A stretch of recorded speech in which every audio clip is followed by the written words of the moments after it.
Il a fait retomber sur lui l'iniquité de nous tous. Chers frères et sœurs, shalom. Shalom.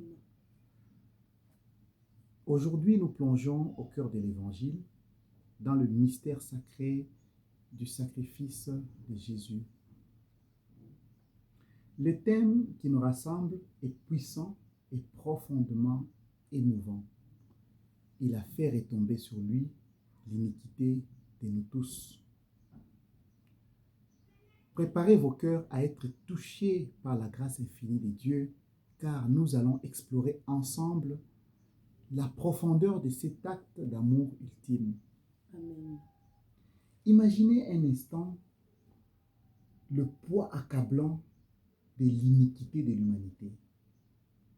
Chaque péché, chaque transgression, chaque pensée impure, et tout cela déversé en un seul homme, Jésus-Christ. C'est une image saisissante de la souffrance qu'il a endurée pour nous. Lisons cela dans le livre d'Ésaïe, chapitre 53, le verset 6.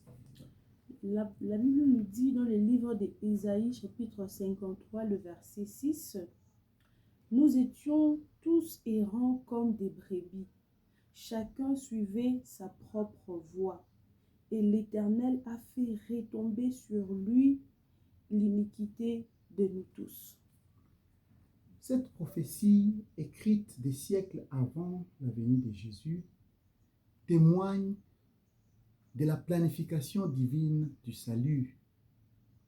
Dieu, dans son amour infini, a choisi de ne pas nous laisser périr dans nos péchés, mais a pourvu un chemin de rédemption à travers le sacrifice de son Fils. Le sacrifice de Jésus n'est pas simplement un acte de substitution où il prend notre place sur la croix. C'est aussi un acte de victoire sur le péché et la mort. Yes. En portant nos iniquités, il a brisé leur pouvoir sur nous. Lisons cela en Romains 6, verset 6.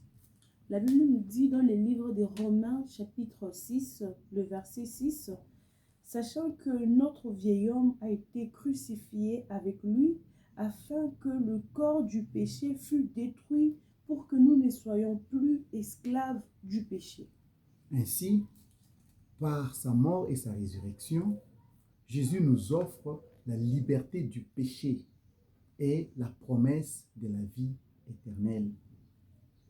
Ne restons pas indifférents face à un tel amour. Acceptons ce don gratuit du salut et engageons-nous à vivre une vie qui honore son sacrifice. Marchons dans la lumière de sa grâce en témoignant de sa bonté et de sa miséricorde envers tous ceux qui nous entourent. Laissons l'Esprit Saint transformer nos cœurs et nos vies afin que nous soyons des instruments de sa paix et de son amour dans le monde entier. N'oublions jamais le prix inestimable payé pour notre rédemption. Vivons chaque jour avec gratitude et reconnaissance en proclamant la bonne nouvelle du salut en Jésus-Christ. Frères et sœurs, la vérité que nous venons d'explorer est une invitation à la transformation. Jésus a pris sur lui nos iniquités, nous offrant ainsi une nouvelle vie en lui. Ne laissons pas ces sacrifices être vains.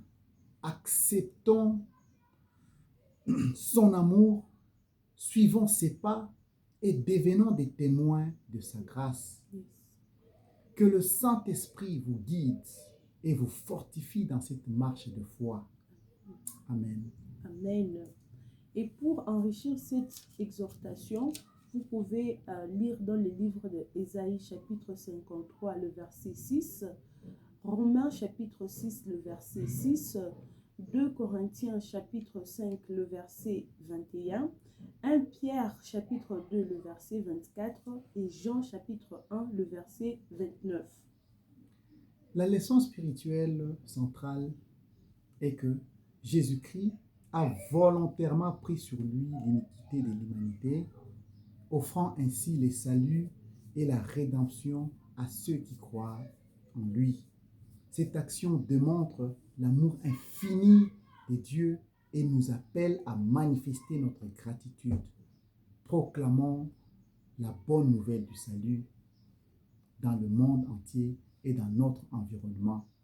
Que l'Éternel vous bénisse. Amen. Amen.